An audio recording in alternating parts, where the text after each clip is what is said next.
Evo, Miran, izvoli. Lep pozdrav vsem skupaj, ponovno skupaj. Upam, da ste se še enkrat pogledali od zadnjič našega Miha. Po telegramu sem videl, da ste bili dosti navdušeni in mislim, da te stvari res delujejo. No. In se jih splača malo potrenirati za našo bodočnost. Zdaj bi pa najprej potrdil zapisnik iz 45. srečanja, če ima kdo kakšne pripombe na Zoomu. Pa tukaj v redu ni pripomb, s tem je zapisnik 45. srečanja našega Zooma potrjen. Danes bom v začetku govoril o ubijalski kapitalistični medicini. Potem bo kratek premor. Ob 17. uri bo Jasna Julija Žontar govorila, kako ubiti virus sebičnosti. Najhujši virus, ki trenutno razsaja. Človeški je virus sebičnosti. Ga lahko ozdravimo in kako. Ob 18. uri se nam bo javila iz Amerike Jerneja Tomšič-Kaserta, osebna gostja, za katero bomo razpravljali predvsem o PCR testih in o smiselnosti le-teh. Mislim, da je ona ena največjih strokovnjaki, da nam lahko poda prave usmeritve glede tega. Ob 19. uri bo Staša Hribar nam na kratko povedala o njeni zgodbi v decembru, ko je šla brez cepljenja na Švedsko in nazaj, kako je to potekalo. In ob 19:30 uri bo Iljana Belis imela govor podzavestni občutek varnosti in kako razširiti nedotakljivost posameznika oziroma kako povečati imunost prebivalstva. Mislim, da imamo za danes več kot dovolj tem in bi jaz kar začel. Ubijalska kapitalistična medicina. Kako je medicina napredovala za odkritjem nafte? Tako kot je bančni posel nastal s prodajo navadnega papirja, za katerim ni nobene prave vrednosti, razen tiste, ki so mu jo dali bankirji, je sodobna alopatska medicina nastala s prodajo vodic in olj, ki so jih proizvajalci sami poimenovali zdravilo. Čudno, a za obema najdonosnejšima trgoma danes stoji isti poslovni kartel, kemično-naftni. Večina ljudi globoko verjame, da medicina kot znanost še nikoli ni bila na tako visoki ravni, kot je danes, in da nikoli ni bila bolj kakovostna. Prav tako velja, da so današnji zdravniki zelo strokovno izobraženi ljudje, saj je študij medicine zapleten in resen ter dolgotrajen. V diagnostiki se uporablja tehnološka najsodobnejša oprema, ki se nenehno izboljšuje. Kirurški posegi so zelo zapleteni, kot so presaditev vitalnih organov, sprememba spola, šivanje odrezanih okončin, da ne omenjam čudežnih terapij za presaditev matičnih celic, pomlajevanje in estetski popravki. In oživitev po klinični smrti je postala možna. Danes se zdi, da medicina zmore vse. Seveda, kdor ima denar, da to plača, saj je vse, kar je povezano z današnjo medicino, fantastično drago. To so drage naprave, draga diagnostika, drage terapije, draga zdravila, drage znanstvene raziskave, drage zgradbe klinik, dragi laboratoriji in analize, dragi zdravniki in številno medicinsko osebje. Danes zdravljenje zahteva veliko denarja. Na srečo danes obstajajo zdravstveni skladi, tako zasebni kot obvezni, državni, tako da lahko mali človek, ki nima veliko denarja, računa na to, da bo lahko uporabnik sodobnih zdravstvenih tretmarjev današnje velike medicine. Za razliko od svojih kolegov v 19. stoletju so lekarnarji postali cenjen poklic, celo družbena elita, od katerih jih določeno število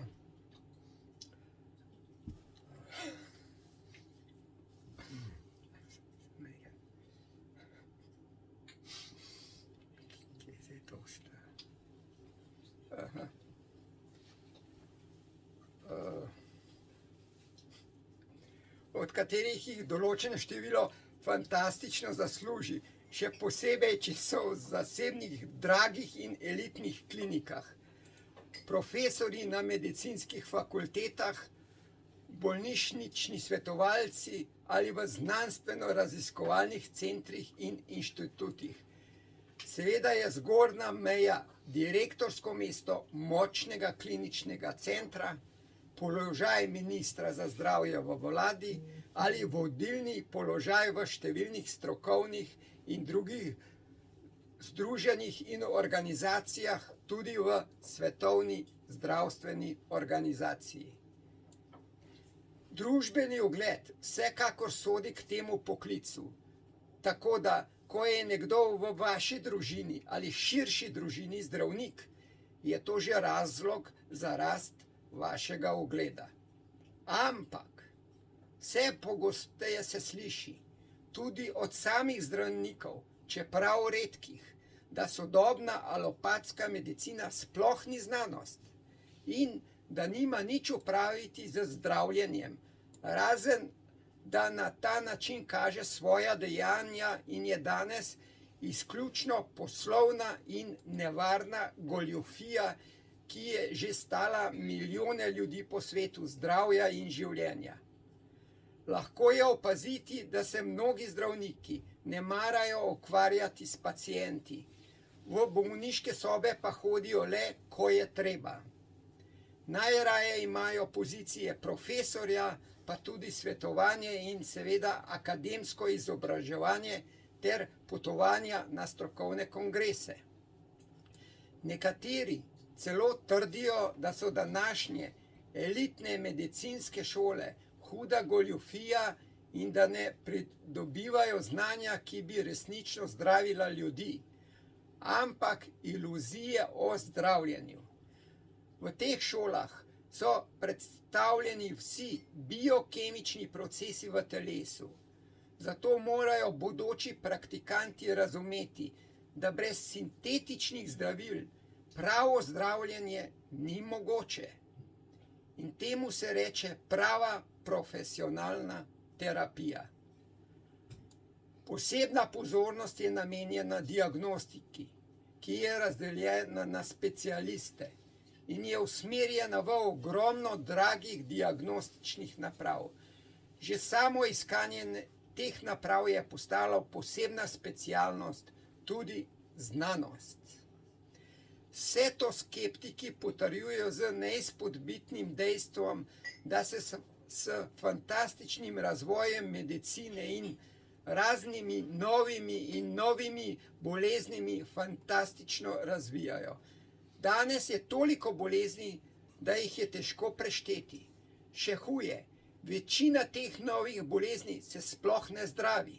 Sladkorna bolezen, hipertenzija, artritis, bolezni kot so Alzheimerja, Parkinsonova, Hodgkinsova, avtizem in tako naprej. Rak je bolezen, za katero zdravniki trdijo, da jo lahko uspešno zdravimo le, če se pravočasno odkrije, a ljudje še vedno množično umirajo in večinoma to po zdravljenju. Obvezno cepljenje kot preventiva ni izkoreninilo tako imenovanih nalezljivih bolezni. Zato se cepljenje izvaja že desetletja trajno, v vse večjem številu. Še vedno so prisotne epidemije, kot so sezonska gripa, kolera, zlatenica itd. Ljudje izgubljajo srce, pljuča, ledvice, medicina še vedno ne pozna razloga za to. Poskuša pa kupiti dializne aparate, respiratorje, defibrilatorje in podobno. In temu se reče zdravljenje. Razlog za vse našteto je, da je na začetku 20. stoletja kapitalistična filozofija vstopila v nekdanjo zdravniško stroko in pravi, da je treba delati samo tisto, kar prinaša dobiček. Dobiček pa je vedno denar, denar in denar. Namesto zdravljenja medicinski postopek. Medicina je tako postala področje, ki že desetletja po drugi svetovni vojni ne služi zdravljenju ljudi, temveč izključno ustvarjanju dobička za podjetja, za vse udeležence v poslu, ki se imenuje zdravljenje. Beseda zdravljenje pomeni postopek. Udeleženci in dobičkarji v tem korporativnem poslu so proizvajalci medicinske opreme, gradbeniki in financerji velikih bolniških kompleksov, oprema takšnih objektov, tisti, ki se ukvarjajo z njihovo oskrbo in vzdrževanjem. Tu je tudi zdravniško delo, delo drugih kadrov, šole za izobraževanje strokovnega kadra in končno ogromna kemično-farmacevtska industrija s številnimi inštituti, laboratoriji in servisnimi agencijami. In če je vse to lahko dobičkonosno, potem je treba zdravstveni poseg izvesti tako, da bo omogočil preživetje le tega ogromnega korporativnega velikana. In prav to se dogaja z alopatsko medicino. Zanimivo je, da beseda alopatija pomeni različno trpljenje. Kot boste videli, je današnja alopatska medicina postala zelo invazivna. Terapije so pogosto zelo boleče, zastrupitve in pohabljanja. Mnoga od teh različnih trpljenj, ki so predstavljena kot diagnostika in zdravljenje, so izjemno podobna srednjeveškim inkvizicijskim metodam, ki jih je katoliška cerkev izvajala proti heretikom, pa tudi starodavnim žrtvenim obredom. In to ni naključje, saj za to vrstno medicino stoji ista ekipa volkov v jagnječji koži. Vstop kapitalistične filozofije v medicino. Izvedena je bila celo študija o tem, kako se je iz presenetljivo zelo povprečne in slabše plačanega poklica, kakršen je bil medicinski do konca 19. stoletja, začel ustvarjati nadzorovan elitistični poklic, ki bo služil sodobnemu industrijsko-medicinsko-farmacevtskemu zaupanju in jo objavil pod naslovom Rockefellerjevi čarovniki. Medicina in kapitalizem v Ameriki. Knjiga je bila natisnjena leta 1980. Mediji, ki služijo celotnemu globalističnemu korporativnemu poslu, tudi omenjenim farmacevtskim in medicinskim, so jo skušali čim bolj ignorirati. Kot pove že naslov, za sodobno konvencionalno medicino, ki jo danes vseljuje in promovira Svetovna zdravstvena organizacija in ki se naslanja le na eno medicinsko šolo, alopatsko, stoji močna Rockefellerjeva zveza, ki vključuje tu celo družino. Ta knjiga govori o tem, kako so Rockefellerji združili svoj bančni in naftni posel v medicino. Za tiste, ki ne vedo, naj opozorim, da je posel te družine cvetel z ustanovitvijo Standard Oil leta 1870. Njen ustanovitelj pa je bil John Rockefeller starejši, dedek Davida Rockefellerja, ki je še danes živ. Po državljanski vojni v ZDA, kjer je John Rockefeller s Carnegijem opravil fantastično donosne posle, kjer je s svojo železnico prevažal premog in druge potrebščine sindikalni vojski, se je začel razvoj Standard Oil z novim gorivom, nafto. Podjetje je hitro postalo tako močno, da je preprosto posrkalo številna podjetja, da je leta 1911 zaradi upora drugih kapitalistov ameriško vrhovno sodišče naložilo Rockefellerju, da razpusti svoje podjetje. To je storil tako, da ga je preoblikoval v poslovanje več 100 majhnih podjetij, podružnic, različnih skladov in dobrodelnih organizacij. Tako da je še naprej deloval, a kot hobotnica z ogromnim številom nevidnih lovk, za katere je le malo kdo vedel, da jih vse poganja kapital Rockefeller. In to je princip dela, ki še danes deluje v liberalnem kapitalizmu, kjer se zdi, da je na prostem trgu ogromno podjetij, v resnici pa so vsa na skrivaj vključena in jih upravlja isti lastnik ali kartel. Danes se najmočnejši tovrstni kartel nahaja v središču Londona.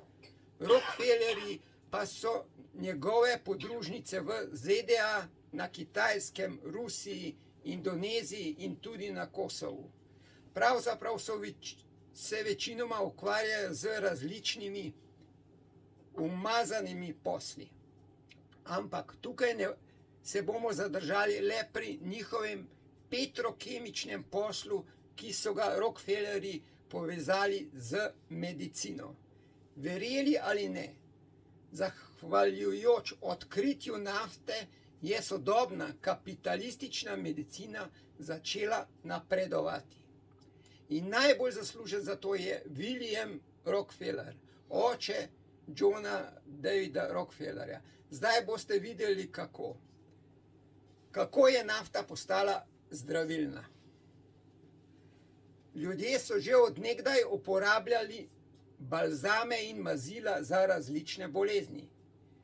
Ker ima vsak organizem že po naravi sposobnost, da se bori z vsemi možnimi motnjami in se vključi v lastne energijske vire ter aktivira določene biokemične procese v telesu, ki jih medicina imenuje imunski odziv, je logično sklepati, da se vsaka motnja sčasoma pozdravi. Tako so bila razna mazila in vodice pogosto le navidezno uporabno zdravilo za nekaj, medtem ko so se nekateri balzami izkazali za res koristne, vsaj pri lajšanju težav, ki jih je povzročala naravno zdravljenje. In ljudje so že stoletja zatekajo k raznim takim zdravilnim sredstvom. Sčasoma so se kot zdravilci izkazali različni čarovniki, ki so se ukvarjali samo s tem delom. Izdelovali balzame in razvijali posebne metode, ki so pospešile naravno zdravljenje. In takšne pripravke so potem prodajali za denar. Po uradni biografiji je bil William Rockefeller potujoči trgovec, ki je med drugim prodajal različne zdravilne eliksirje in mazila. Pravzaprav je malce podrobnejša raziskava razkrila, da je bil William Rockefeller razpiti konjski tat in goljuf vseh vrst, da bi dobil denar, ki ga je nato zlahka porabil za javne hiše in razvrat vseh vrst.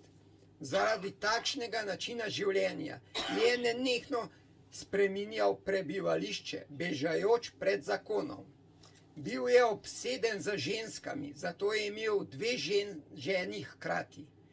V nasprotje z zakonom je prišel zaradi napada na dekle leta 1849, za katerega je bil obdolžen. Zato je nekaj časa, pravijo, izginil brez sledu in nihče ni slišal ničesar o njem. Denar, ki ga je porabil za ženske, je zaslužil s prodajo nekakšnega čudežnega eliksirja, ki je zdravil vse vrste tumorjev. To mazilo je prodal za $2 za steklenico. Čudežni eliksir iz nafte. Tako se je nekega dne namesto pogrešanega Williama Rockefellerja pojavil neki doktor William Livingston, ki naj bi prihajal iz Filadelfije. Z Rockefellerjem ga je povezala prodaja istega čudežnega eliksirja in odvajalnega mazila. Pravzaprav sta se dr. Livingston in William Rockefeller pojavljala izmenično z istim pripravkom v različnih mestih. Čudežno. Na to informacijo je prišel preiskovalni novinar in se odločil, da bo to skrivnost malo bolje raziskal in objavil rezultat svoje preiskave v reviji New York World. Tako je odkril, da je William Rockefeller umrl 11. maja 1906. To je po Rockefellerjevi uradni biografiji. V resnici pa je bil pokopan v neoznačenem grobu kot dr. William Livingston. Vsekakor je ta doktor omogočil hudiču dr. Billu, kot so ga imenovali, da je še bolje prodajal svoj eliksir za številne bolezni.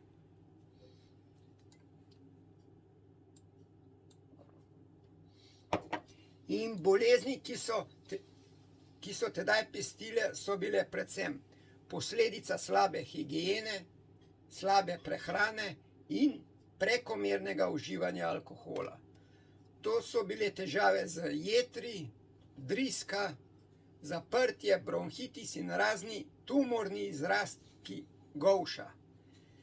Seveda je dr. Bill še posebej rad zdravil ženske. Kakšen čudežni eliksir je bil to?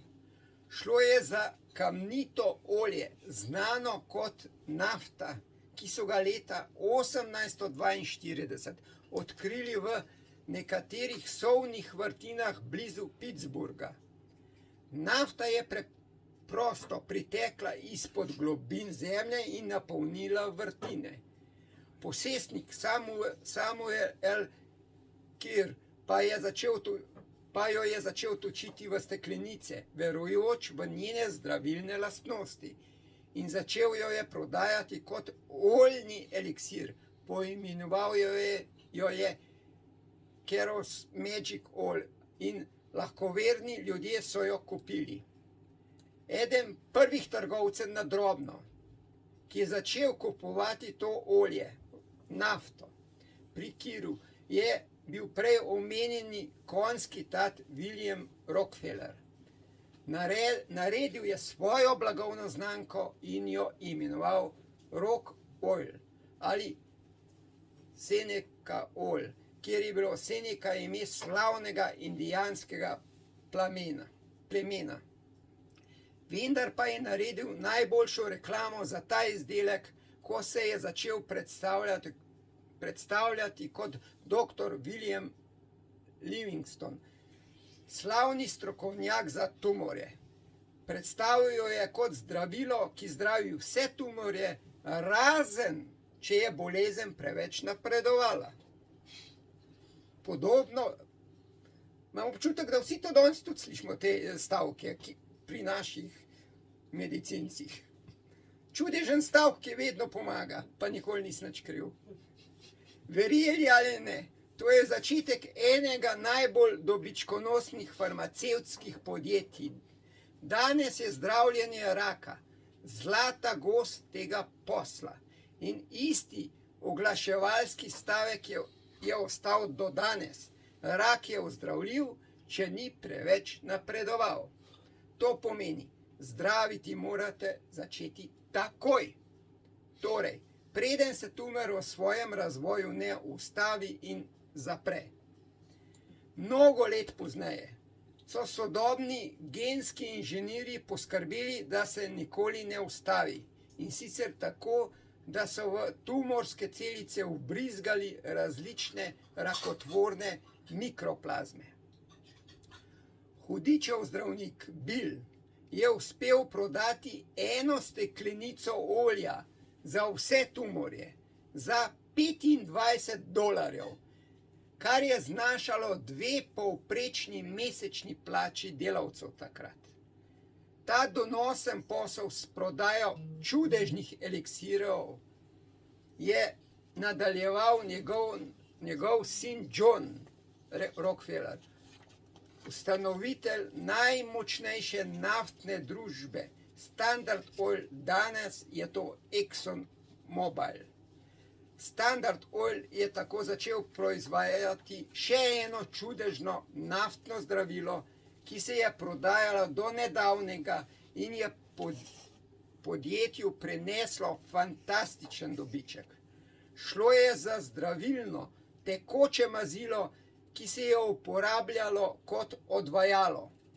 To zdravilo je nastalo s kuhanjem surove nafte, kjer bi nato ekstrahirali lažji del nafte in jo odstranili. Na dnu je ostal debel ostanek parafina, maziva in katrana. V Standard Oil so ga pakirali v stekleničke in prodajali kot tekoče mazilo, ki je služilo kot odvajalo. Medikament se je imenovalo z nekim indijskim imenom New Oil, kar bi se izgovarjalo New Oil, in je dejansko pomenilo novo olje v nasprotju z staro olje. Podjetje, ki ga je izdelalo, se je imenovalo Stanko in je bilo v New Jerseyju in bil je del korporacije Standard Oil. Edini drug izdelek, ki ga je tovarna Stanko proizvajala v istih prostorih, je bil insekticid Fleet. Pravzaprav tudi danes ni razlike med strupi in zdravili. Za Rockefellerje in veliki farmacevtski posel, vse, kar prinaša dobiček in je ekonomično, je zanje koristno. Če je ekonomično proizvajati oboje v istem obratu, je to čisto v redu. To je kapitalizem. Zdaj lahko razumemo, zakaj je običajno, da lahko preberete opis stranskih učinkov v vsakih navodilih za uporabo sintetičnega zdravila. Seveda je veliko teh sintetičnih zdravil še vedno pridobljenih iz nafte. Ja, točno. Industrijska zdravila z različnimi sintetičnimi molekulami, ki se sintetizirajo s pomočjo alkaloidov, dobljenih iz nafte, niso nič drugega kot razne sintetične kemikalije in so večinoma strupi za človeško telo, močnejši ali šibkejši. Tako so skoraj vsi stranski učinki zdravil čisti simptomi zastrupitve. Nafta iz narave sama po sebi ni strupena. Kako je postalo povsem normalno, da današnji izobraženi zdravniki takšne kemikalije, ki jih po naravi nikoli ne bi našli v človeškem telesu, predpisujejo kot terapije z zdravili, boste razumeli kasneje. Pravzaprav je bil tudi New Oil zelo dober, saj je iz telesa vzel minerale, topne v maščobah. Saj je dobro znano, da mineralna olja ustvarjajo oblogo na črevesju in preprečujejo, da bi črevesje absorbiralo vitaminska hranila.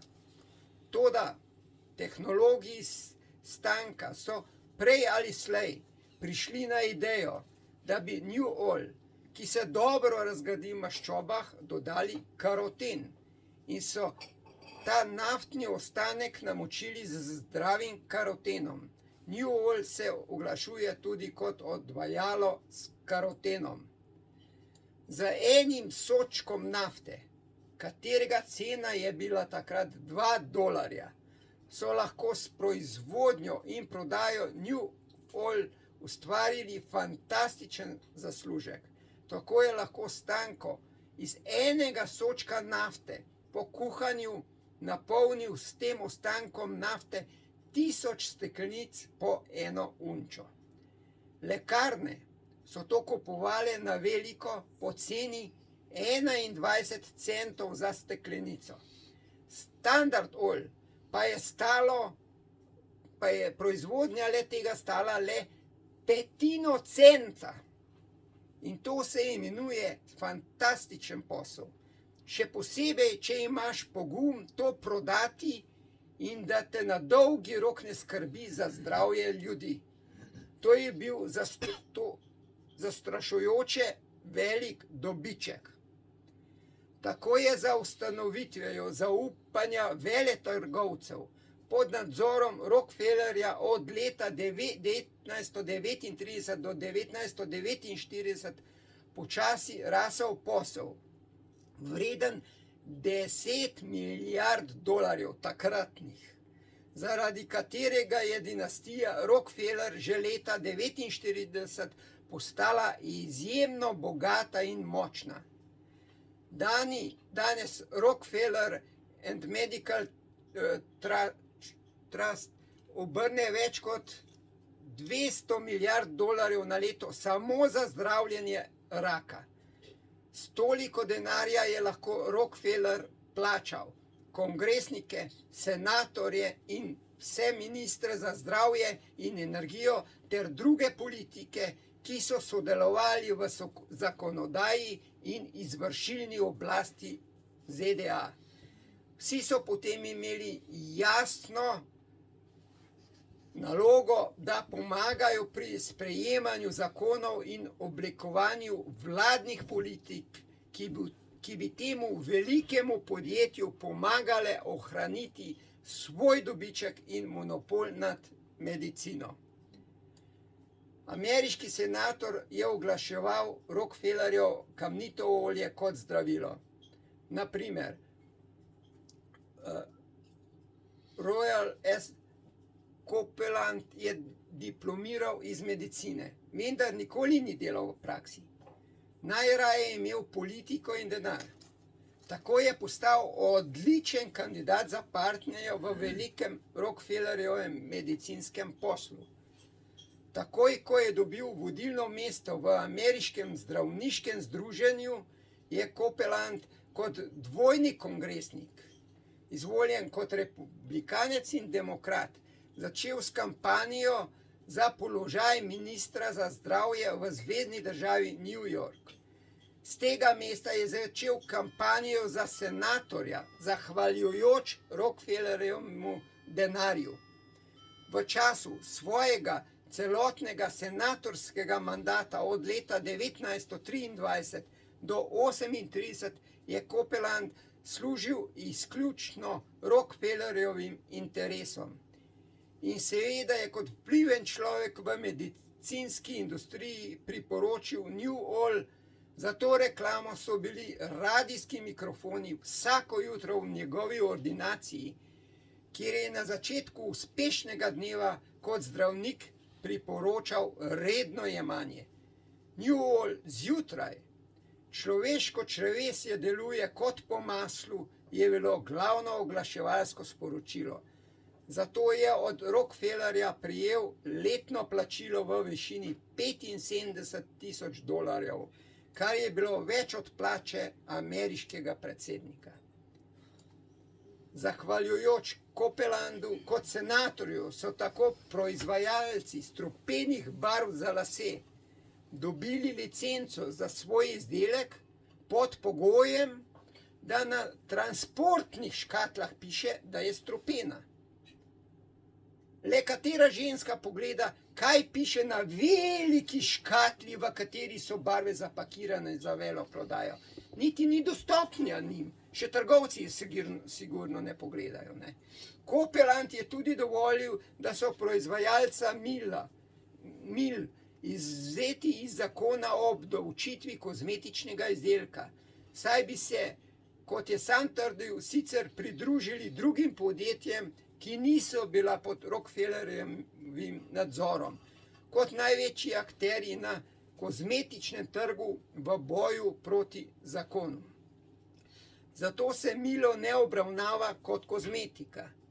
Če bi se z njo lahko zasluži 10 milijard dolarjev na leto, bi bil za Rockefellerja odličen pokazatelj, da bi lahko na desetine ali stotine takšnih izdelkov preplavilo tak trg. Toda za ta velik posel je bilo treba ustvariti veliko, močnejšo mrežo trgovcev. V to mrežo je bilo treba vključiti zdravnike in zdravstvene šole, kar pomeni, da je bilo treba preoblikovati celotno medicino. In to je bil naslednji cilj Rockefellerjevega posla. Zato je bila najprej ustanovljena fundacija Rockefeller in začela se je njihova filantropska dejavnost. Grozljiva zgodovina medicinskih eksperimentov na ljudeh. Na videz, čez noč, osupljiv del prebivalstva nenadoma verjame, da so izvoljeni uradniki zaskrbljeni zaradi javnega zdravja.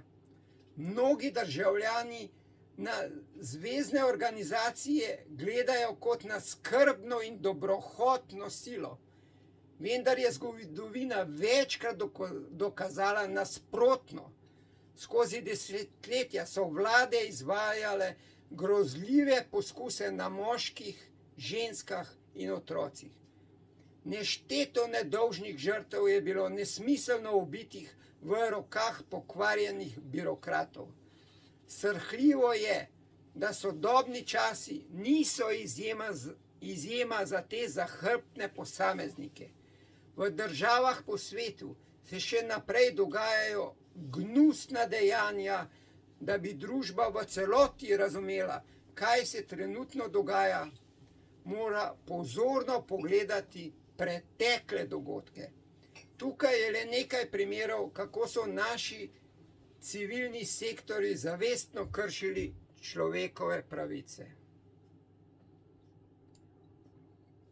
Pacienti, ki so jim inicirali radioaktivne kemikalije. Na vrhuncu druge svetovne vojne je bila Amerika lasersko osredotočena na proizvodnjo atomskega orožja. Čeprav so nevarnosti radija razumeli, so znanstveniki želeli raziskati vpliv drugih nevarnih elementov. Zdravstveni delavci so obiskovali bolnišnice in vojaške objekte v iskanju potencialnih morskih prašičkov. Medicinske sestre so delale na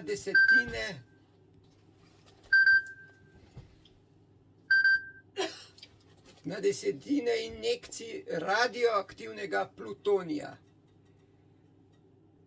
Abe Kate je bil prva oseba, ki je prejela to smrtonosno mešanico. Zdravniki so želeli opazovati vpliv kemije na telo. Zato so mu izpulili 15 zob, odstranili so mu tudi kosti v nogah in rokah.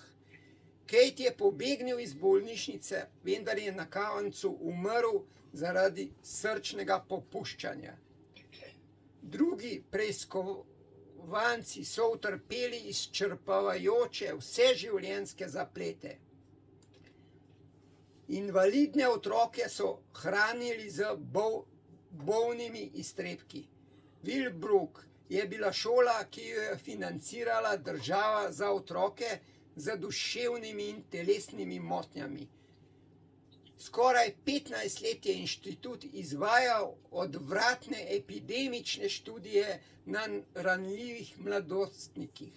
brez kakršnega koli znanja ali soglasja staršev, so bili učenci namerno okuženi s hepatitisom. Da bi izpolnila to nalogo, sta programska direktorja in virolog hranila mladostnike z okuženimi iztrebki. Po zaužitju iztrebkov so začeli bruhati. Učenci so trpeli nenehno utrujenost, drisko, porumenelost kože in bolečine v trebuhu. Te grozljive raziskovalne metode so se nadaljevale do leta 1970. Le 2 leti pozneje je bil direktor povišan v predsednika Ameriškega pediatričnega društva. Vlada je zastrupila alkohol. V času prohibicije so bili politični voditelji ogorčeni, ker so pivci še naprej iskali načine za uživanje opojnih pijač. V maščevanje za razširjeno neskladnost so naročili industrijskim destilarnam, da se zastrupijo serije alkohola.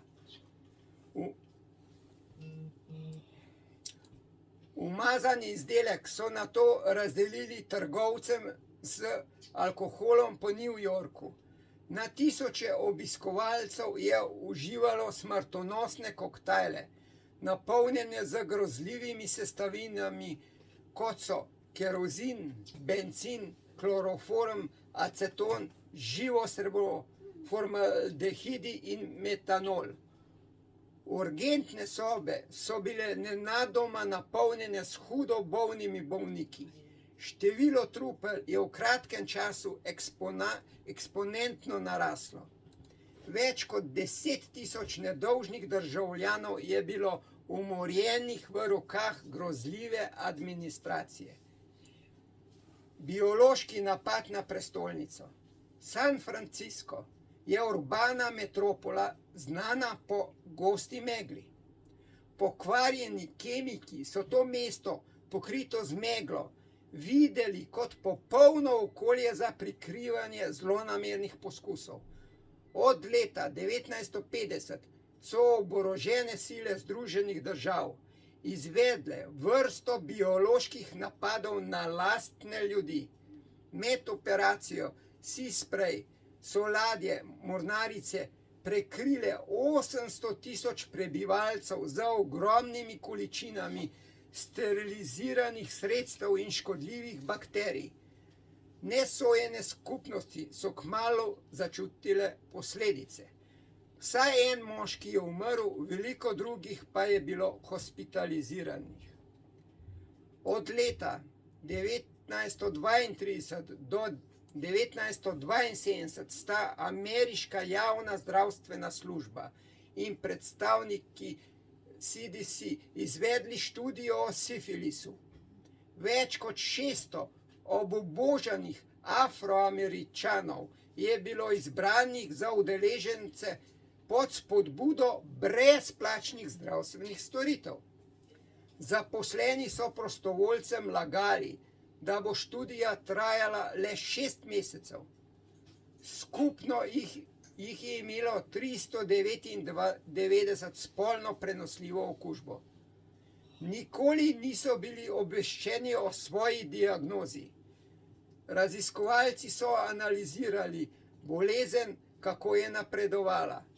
Ko je postal penicilin na voljo, so vsakemu od njih zdravilo odrekli. Ko se je sadistična preiskava končala, je na desetine družinskih članov zbolelo. 128 moških. Nekaj zum nagaja, ne vem, kaj se dogaja, ampak vidiš, se oproščam. Pa je na koncu podleglo sifilisu. Za kraj bi pa samo še par stavkov, ki bom pa bolj počasa ali pa dvakrat kakšnega prebral. Nacistični režim Adolfa Hitlerja je uporabil zloglasni slogan, da bi upravičil svoja grozovita dejanja. To je za vašo varnost. A prav slišim to? To je za vašo varnost. In če pogledam malo nazaj, kar sem danes govoril, z vsem, kar sem v zadnjih 100 letih delal, nam zdaj na kvadrat delajo zadnje 2 leti. Nekatera najbolj zahrbtna grozodejstva človeštva so bila skrita pod krinko zaščite. Psihološke taktike, ki temeljijo na strahu, lahko spodbudijo cele narode, da vidijo svoje krvnike kot rešitelje. Še enkrat preberem.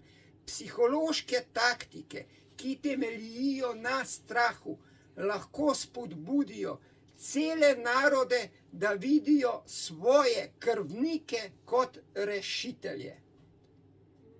V drugih primerih programirano ljudstvo postane pobudnik genocida. Ko bodo oblasti menile, da so nekatere skupine nevarne, bodo množice odobrile prej nepredstavljive rešitve. Slepo zaupanje vsem voditeljem, ki blatijo tiste, ki živijo ali razmišljajo drugače, se vedno konča s katastrofo. Čas je, da se človeštvo uči iz napak naših prednikov. Tisti, ki pozabljajo zgodovino, so obsojeni, da jo ponavljajo.